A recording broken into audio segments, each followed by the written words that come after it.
نحمده ونصلي ونسلم على رسوله الكريم وعلى آله وصحبه أجمعين.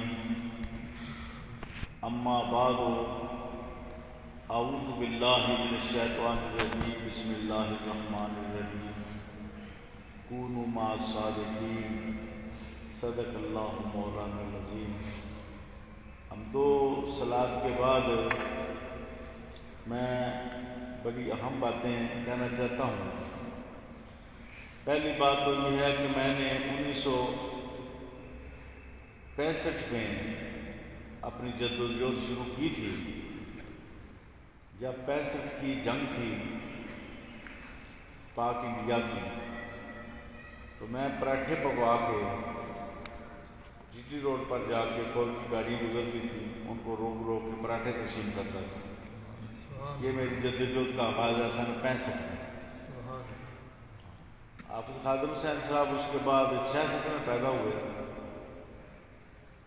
میں 65 میں میری تحریکی جدوجہد شروع ہو چکی تھی اور میں اس وقت آخری کتابیں پڑھتا تھا سن 65 میں، کیونکہ دورہ حدیث میں نے پڑھا ہے 68 میں، یعنی 1967 میں، 68 میں، پھر میں 69 میں فارغ ہوا. اس کے بعد میں نے 74 کی ختم نبوت میں بہت کام کیا ہے، 73-74 میں. پھر نظام مصطفیٰ تحریک میں نے حصہ لیا ہے.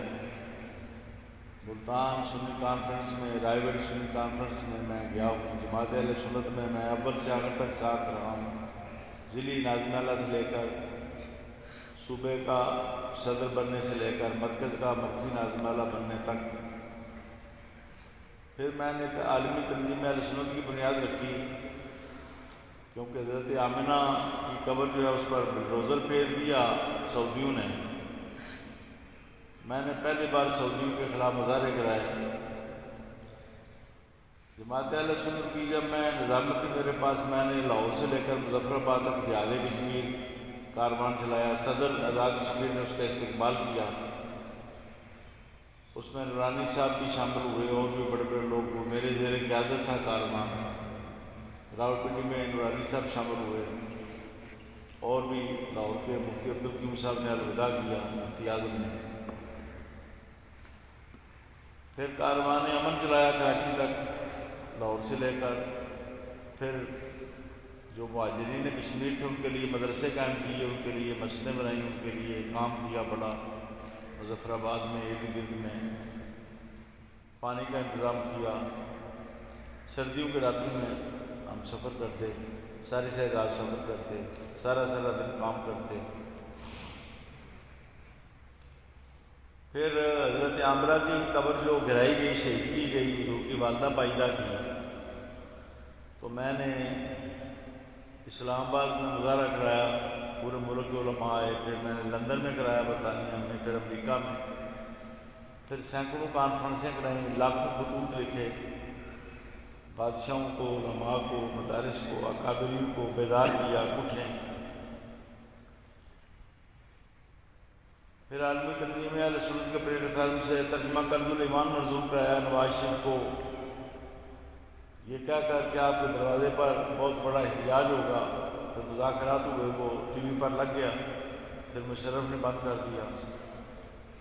پھر مشرف کے دور میں پہلی مرتبہ جی ایچ کیو کے سامنے 18 دن ہم نظام مصطفیٰ کے لیے مظاہرے کرتے رہے. اس موقع پر اس نے مجھے سینٹ کی سیٹ پیش کی. میں نے رد کی. ابھی چودھری مقصود موجود ہے میانہ پورہ محلہ میں، جو چودھری شجاعت کا پیغام لے کر آیا تھا کہ مشرف صاحب کہتے ہیں آپ سینٹ کی سیٹ لے لیں. پھر بعد میں 4 چیزیں پیش ہوئی. ایک صوبے کی وزارت، ایک رویت الکمیٹی کی چیئرمینی جو مفتی مجیب الرحمان کے پاس ہے، اور ایک نظریاتی کونسل کی سیٹ لے لیں ایک ساتھی کے لیے، اور کرم شاہ صاحب کی جگہ پر جائزہ لگنا ہے. میں نے 4 چیزیں مسترد کی. پھر چندے کی پیشکش ہوئی. اس سے پہلے بے نظیر کے دور میں نہ مصر صاحب قانون بدلنا چاہتے تھے، تو تو میرے پاس بے نظیر نے آدمی بھیجے، یہ گجرات کا یوسف چاند بھی زندہ، اس نے کہا جی پیر کرم شاہ صاحب نے بھی 40 کنال لیے، آپ 50 لے لیں، پیسہ لے لیں، کروڑوں روپے یونیورسٹی بنائیں۔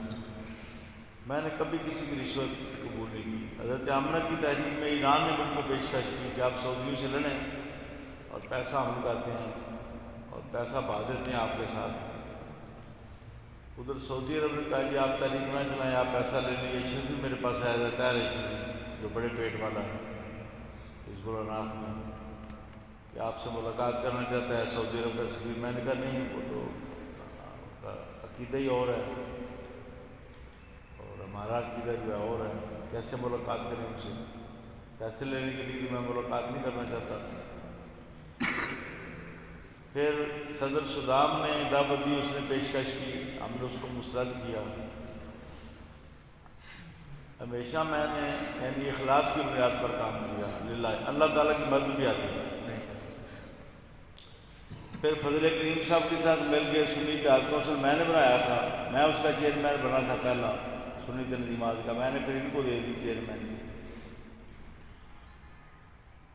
اس کے بعد پھر وہ کام ہوتا رہا۔ پھر بعد میں اس کو دیکھا، غازی صاحب شہید ہوئے، غازی صاحب نے قتل کیا اس کو، گورنر کو۔ اس وقت تک یہ بالکل ان کو پتہ ہی نہیں تھا، لاہور میں تھے۔ سلمان تحصیل کے خلاف میں نے 4 جلوس نکالے کہ اسلام آباد میں 3 لاہور میں، اس میں کوئی لاہور کا عالم جو ہے اس نے آواز بلند نہیں کی۔ آسیہ ملونہ نے جو گالیاں دی ہوئی ان کو، میں نے لاہور میں جا کے 3 جلوس نکالے، سب اخبارات موجود ہیں، شواہد موجود ہیں، ایک اسلام آباد میں۔ پھر غازی ممتاز کو شہید قرار دیا، یہاں پر کھڑے ہو کر فائرنگ کی، جلوس نکالا۔ یہ چند دن کے بعد قافلہ لے کر گئے ڈاکٹر خادم حسین صاحب، میں ان سے پہلے جا کے ان کی خدمت کر رہا تھا، غازی کے خاندان کی۔ ان کا اس وقت تعارف ہوا گجرات میں کہ آپ خادم حسین بھی ہیں۔ ان کو پھر میں نے اپنے ساتھ سمجھایا کہ یہ ابھی ٹھیک ہے، ٹانگوں سے تو معذور نہ، لیکن ابھی یہ ان کی عمر کم ہے، ابھی یہ 45-40 سال کے ہیں، کیونکہ اب ان کی عمر ابھی 54 سال مکمل نہیں ہوئی تھی، فوت ہو گئے۔ اس وقت ان کی عمر 45 سال کے قریب تھی۔ میں نے کہا یہ کوئی کام کریں کہ مسلمانوں کی جماعت بن جائے۔ ان سے یہی بات کی کہ جماعت بنے گی، اس میں نہ میرے بیٹے اس میں بنے گے، نہ آپ کے بیٹے، یہ بات آپ نے یاد رکھنی۔ جماعت میں موروثیت نہیں ہوگی کہ ایک بادشاہ مرے تو دوسرا بن جائے، اس کا بیٹا بن جائے، یہ نہیں ہوگا۔ جماعت ہوگی اسلام کی اور مسلمانوں کی، اور قیامت تک قائم رہے گی۔ انہوں نے مجھ سے وعدہ معاہد کیا۔ بہرحال اس کے بعد میں نے بڑے بڑے کام کروائے ان سے، وہ میں ہی کرواتا تھا۔ یہ تو انہوں نے تو کبھی کیے ہی نہیں تھا، ان کو پتہ تھا، میں ہی ماسٹر مائنڈ ہوتا تھا اور میں ہی کھڑا ہوتا تھا، پھر ان کو بھی کھڑے ہونا پڑتا تھا۔ سارے کام کیے، جماعت متعارف ہوئی، اور ظاہر ہے جو امیر ہوتا ہے اسی کا نام آتا ہے، میرا نام پیچھے رہ گیا، ان کا نام آگے آ گیا۔ اب یہ دنیا سے چلے گئے ہیں تو میری مشاورت کے بغیر انہوں نے کسی عالم کو کرتے، کسی نیک سیرت آدمی کو کرتے تو میں اس کو برداشت کرتا۔ میرے ساتھ مشورہ بھی نہیں کیا، میں بانی ہوں جماعت کا، اس کو بنانے والا میں ہوں، اس کو میں نے قائم کیا تھا۔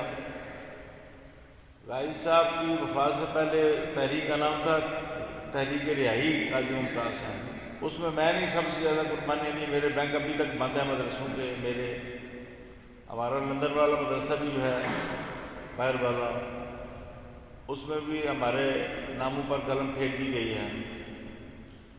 یہاں پر بھی ہمارے بینک سیل ہیں، بہت قربانیاں دی ہیں ہم نے غازی، اور میں فروش ٹول میرا نام ڈالا، پرچے کاٹے 100 سے زیادہ، سب سے زیادہ میری قربانیاں دیں۔ غازی صاحب کے جنازے پر بھی انہوں نے لولو پوپو کی سب نے، اور میں نے تقریر کی۔ وہ تقریر آپ سن سکتے ہیں، کوئی تقریر سن لیں، سب نے لولو پوپو کی، میں نے اس وقت تقریر کی جو جس تقریر کا حق بنتا تھا۔ ہاں جی، تو اس وقت میں نے یہ لبیک قائم کی جماعت، ان کو تو پتہ ہی نہیں تھا اب کیا کرنا ہے. تحریک رہائی ختم ان کی شہادت سے، رہائی کے لیے تھی، وہ رہائی نہ ہو سکی، ختم ہو گئی. اب ان کو کوئی پتہ نہیں تھا، نہ سمجھ تھی. میں نے اس وقت نہ یہ نام تجویز کر کے اعلان کیا اور سب سے منظوری لی. میں اس کا بانی ہوں، مجھ کو یہ بانی ساری زندگی کہتے رہے حافظ صاحب. اب جب ان کی وفات ہوئی، ان کا حق بنتا تھا مجھ سے پوچھنا، مشورہ کرنا. اگرچہ میں بڑھاپے یا بیماری کی وجہ سے میں اب ایکٹیو نہیں ہوں، یا میں تحریکی سرگرمیوں سے میں ہوا ہوں، ریٹائر ہوا ہوں. جماعت سے تو میں کبھی نہیں کہا میں ریٹائر ہوا ہوں. میں بڑھاپے کی وجہ سے اب میں تحریکی سرگرمیاں نہیں انجام دے سکتا. یہ ہوا ہے جماعت کے. میں نے نہ رکنیت چھوڑی، نہ میں سرپرست کا عہدہ چھوڑا، اور نہ کوئی میں نے استعفیٰ کر بولا کہ میں جماعت سے مستعفی ہوں. کوئی ایسی چیز نہیں ہے، تحریر موجود ہے. تو یہ چونکہ اب قبضہ گروپ تھا سارا ساتھ گینگ کا، اس کی گینگ کا، انہوں نے اپنے والد کو مجبور کر کے مجھے پیچھے ہٹایا، اور پھر والد صاحب فوت ہو گئے. اب اس پر قابض ہو گیا ہے یہ شخص. اس کو میں بچپن سے جانتا ہوں. اس کے والد صاحب بھی کہتے تھے یہ بندہ جو ہے، اس کو آپ پلیز صاحب اس کے لیے دعا کریں، یہ نشئی ہے، اس کے لیے آپ دعا کریں، یہ نشئی ہے. حافظ صاحب کئی مرتبہ مجھ سے دعا کراتے تھے کہ یہ نشئی ہے. ہاں جی. اور یہ اس کے بارے میں بڑی بڑی عجیب کہانیاں قصے ہیں ساتھ کے حوالے سے. نہ یہ درس نظامی کے آخری سال کا اسٹوڈنٹ ہے، کیونکہ آج کل پاس ہونا کون سی بات ہے. ہاں جی. مختلف طریقے ہوتے ہیں پاس ہونے کے، اس کی بھی تفصیل ہے. یہ میرا دعویٰ ہے کہ اس نے پہلے سال کی کتابیں بھی نہیں پڑھی، نہ اس کو آتی ہیں. اگر آتی ہیں تو سنائے علماء میں بیٹھ کے. ان پڑھ آدمی ہے، حافظ بھی نہیں ہے. کچھ چاند پارے اس نے پڑھے ہوئے ہیں، کبھی اس نے مصلح نہیں سنایا. اگر حافظ ہے تو مصلح کیوں نہیں سناتا؟ حافظ بھی کوئی نہیں، نہ یہ عالم ہے، اور ذہنی طور پر یہ بیمار ہے. تو یہ کیسے پوری امت کا امیر ہو سکتا ہے؟ اب میں اگر خاموش رہتا ہوں تو گناہ گار رہتا ہوں، اگر میں بولتا ہوں تو لوگ کہیں گے جی یہ تو بہت فساد کھڑا کر دیا اپنی افضل قادری نے. حالانکہ فساد نہیں ہے، یہ کلمہ حق ہے. کلمہ حق کی میں نے آواز بلند کی ہے، اور میں نے آج اعلان کیا کہ یہ نائل ہے، سعد رضوی نائل ہے. امیر میں مقرر کروں گا، میں بانی ہوں جماعت کا، امیر میں مقرر کروں گا. اب انشاءاللہ جلد ہی میں کنونشن بلا کر امیر کا میں اعلان کروں گا، اور اثر نو جماعت تشکیل پائے گی. اور مجھے امید ہے کہ اللہ تعالیٰ مجھے اس بات کی توفیق دے گا، اور اللہ تعالیٰ مجھے مہلت دے گا. یہ اللہ تعالیٰ کی بارگاہ میں میری دعا بھی ہے، امید بھی ہے کہ اللہ تعالیٰ ضرور توفیق دے گا، اور ایک طاقتور جماعت جو ہے وہ قائم ہوگی. اور غلط لوگوں سے امت کو چھٹکارا دلایا جائے گا. غلط لوگ جو مسلط ہو گئے ہیں ان سے امت کو چھٹکارا دلایا جائے گا. لیکن اس میں بڑا مضبوط اقدام اٹھانا پڑے گا، بڑا صبر آزما اقدام ہوگا، بڑی مزاحمت ہوگی، اور بہت طرفوں سے اس کی مخالفت بھی ہوگی، اور سرہ شکنی بھی لوگ کریں گے. لیکن جس چیز کو آدمی حق سمجھے نا، پھر اس سے پیچھے نہیں وہ ہٹتا، اس کو پیچھے ہٹنا بھی نہیں چاہیے. بتباس و بالحق یہی ہے. الا الذین آمنوا وعملوا الصالحات جو سورہ عصر میں حوالہ سے ان الانسان لفی خسر، انسان نقصان میں ہے، قسم عصر کی، زمانہ مصطفیٰ کی. مگر وہ لوگ جو ایمان والے ہیں، ایمان لائے، جن میں اچھے عمل کیے، وتواصوا بالحق وتواصوا بالصبر، جنہوں نے حق کی تلقین کی، حق کی بات کہی، اور جنہوں نے کلمہ حق ادا کیا اور پھر صبر کیا. اب صبر کرنے کی ضرورت ہے ہمیں. اب صبر کے ساتھ، استقامت کے ساتھ یہ کام آگے چلانا ہے. مجھے اللہ تعالیٰ کی بارگاہ میں یقین ہے کہ آپ لوگ اس میں اب زیادہ تھوڑی سی محنت کریں گے، اور آپ تمام لوگوں کو اس میں اس تحریک میں شامل کریں گے. یہ تحریک جو ہے نا وہ یہ ہے کہ تحریک لبیک کا یا رسول اللہ کا جو امیر ہے وہ ہم نے مقرر کرنا ہے. یا ایک جماعت ہم نے کھڑی کرنی ہے. ہاں جی, جو جماعت جو ہے وہ سچوں کی جماعت ہو اور سچے کام کرنے والی ہو. ایسا نہ ہو کہ بھیج دے, شیعوں کو بھیج دے, سعودیوں کو بھیج دے. پہلے بھی اس نے ساتھ نے بیچا ہے, کیونکہ انہی کی میڈیا پر یہ آیا کہ 40 کنال جگہ جو ہے نا وہ ایک بلال عبداللہ ہے, اسی گینگ کا آدمی ہے کراچی کا. اس نے سکینہ خادم حسین کے نام سے نا شیعوں سے جگہ لی ہے عراق میں. عراق میں شیعہ حکومت ہے. عراق میں کن لوگوں کی حکومت ہے؟ شیعہ کی. تو شیعوں سے 40 کنال جگہ لی ہے اور وہاں پر یتیم خانہ کے نام سے عمارت بن رہی ہے سکینہ خادم حسین. تو پہلے بھی یہ ان کی ایجنٹی ظاہر ہو چکی ہے. یہ پیسہ لینے کے لیے شیعوں کے بھی ایجنٹ بن جاتے ہیں. تو یہ آگے جا کے کہیں دین کو نہ بیچ دیں, کہیں ختم نبوت کو نہ بیچ دیں, کہیں ناموس رسالت کو نہ بیچ دیں, کہیں پوری قوم کو نہ بیچ دیں. اس لیے ان سے قوم کو بچانا جو ہے یہ اس وقت بڑی اہم ذمہ داری ہے. ختم نبوت کا یہ تقاضا ہے ناموس رسالت کا اور نظام مصطفیٰ کا کہ قوم کو ان ڈاکوؤں سے بچایا جائے, اور اس کے لیے تمام ضروری اقدامات اٹھائے جائیں جو ضروری ہیں.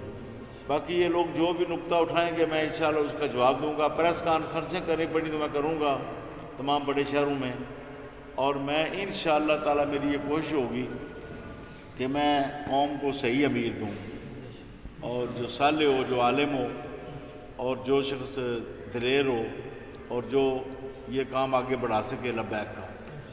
بس اسی لیے میں نے آپ کو تکلیف دی ہے. مجھے امید ہے کہ آپ کا ساتھ دیں گے. انشاءاللہ. الحمد للہ رب العالمین. کوئی سید زادہ ہے